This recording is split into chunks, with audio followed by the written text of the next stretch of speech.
Faire l'histoire de Norvège, je vais refaire l'histoire de Norvège, je vais refaire l'histoire de... Je vais nous mettre sur le dab, je vais nous mettre... La dernière fois, je t'avais parlé de quelque chose qui était très important, c'était la connaissance. Et si tu te rappelles, je t'ai toujours expliqué que une pensée, c'est la somme de tes connaissances, de tes intelligences, donc de ce que tu comprends, et de tes croyances. Je t'ai déjà parlé de ce qu'était la connaissance, et je t'ai dit que quand tu ne sais pas quelque chose, malheureusement, tu es ignorant. Et maintenant, je vais te parler du deuxième volet, qui est celui de l'intelligence, ou encore du comment. Comment est-ce que ça marche? Pour ça, viens avec moi dans la parole. Alors, 1 Roi 17, à partir du verset 6, il est écrit « Et les corbeaux, en parlant d'Élie, et les corbeaux lui apportaient du pain et de la chair le matin, et du pain et de la chair le soir, et il buvait l'eau du torrent. Il arriva au bout de quelque temps que le torrent sécha, car il n'y avait plus de pluie dans le pays. Et la parole de l'Éternel vint à lui, disant, lève-toi, va-t'en à Sarepta, qui appartient à Sidon, et tu habiteras là. Voici, j'ai commandé là à une femme veuve de te nourrir.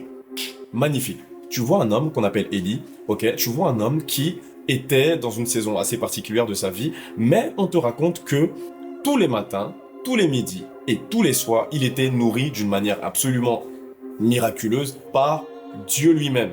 Ok, quand tu prends ce verset, maintenant tu sais qu'il existe une dimension où tu n'as plus à être dans le manque. On n'a pas dit ici là qu'il allait acheter de quoi manger. On a dit que c'est l'Éternel qui le nourrissait. Il recevait, les corbeaux lui apportaient du pain, et lui apportaient aussi de la chair, lui apportaient aussi de... Tu vois? Donc on n'a pas dit que c'est l'argent, son argent qui faisait ça, ok? Donc quand tu sais ça, tu peux maintenant intégrer dans ton système de pensée que waouh, donc il existe une dimension où je ne mange pas, où ce que je mange ne dépend pas de l'argent que j'ai. Ça, c'est la connaissance. Avant, tu ne le savais pas. Et c'est pour ça que quand tu manquais d'argent, tu étais affolé en mode « Waouh, qu'est-ce que je vais manger aujourd'hui? Waouh, la CAF m'a dit ceci. Waouh, j'ai des problèmes d'argent. Waouh. » Non, maintenant tu le sais. Maintenant tu sais parce que la Bible est vraie. Mon frère ou ma sœur, j'allais dire mon gars, mais quand tu n'es pas ma go. Bref, la Bible est claire. Ici, Élie n'a pas acheté ça avec son argent. Non.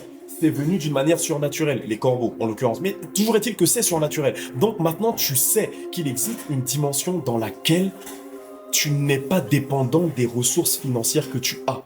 Ça, c'est la connaissance. Et je veux beaucoup qu'on puisse insister là-dessus. Il est important pour toi de savoir. Tu dois augmenter ce que tu sais, la qualité de ce que tu sais. Si tu n'es pas au courant qu'une telle dimension existe et donc est à ta portée, tu ne pourras même pas te projeter là-bas. C'est la raison pour laquelle tu as peur.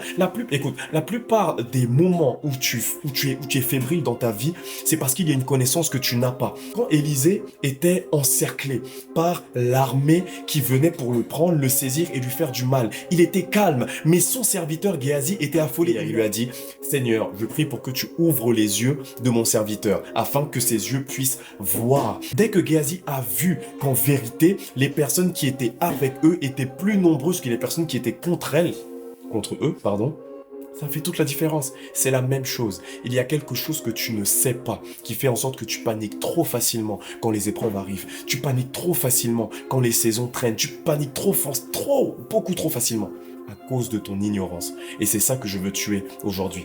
Décide de ne plus être ignorant. Donc pour ça, lis ta parole. Mais ce n'est pas que la parole de Dieu qu'il faut lire, évidemment. Il y a beaucoup d'autres livres, beaucoup d'autres sujets sur lesquels tu dois te cultiver. C'est important que tu saches. Ne sois pas un jeune roi qui n'est pas instruit. Non, applique-toi à la connaissance et la connaissance te gardera. On est ensemble.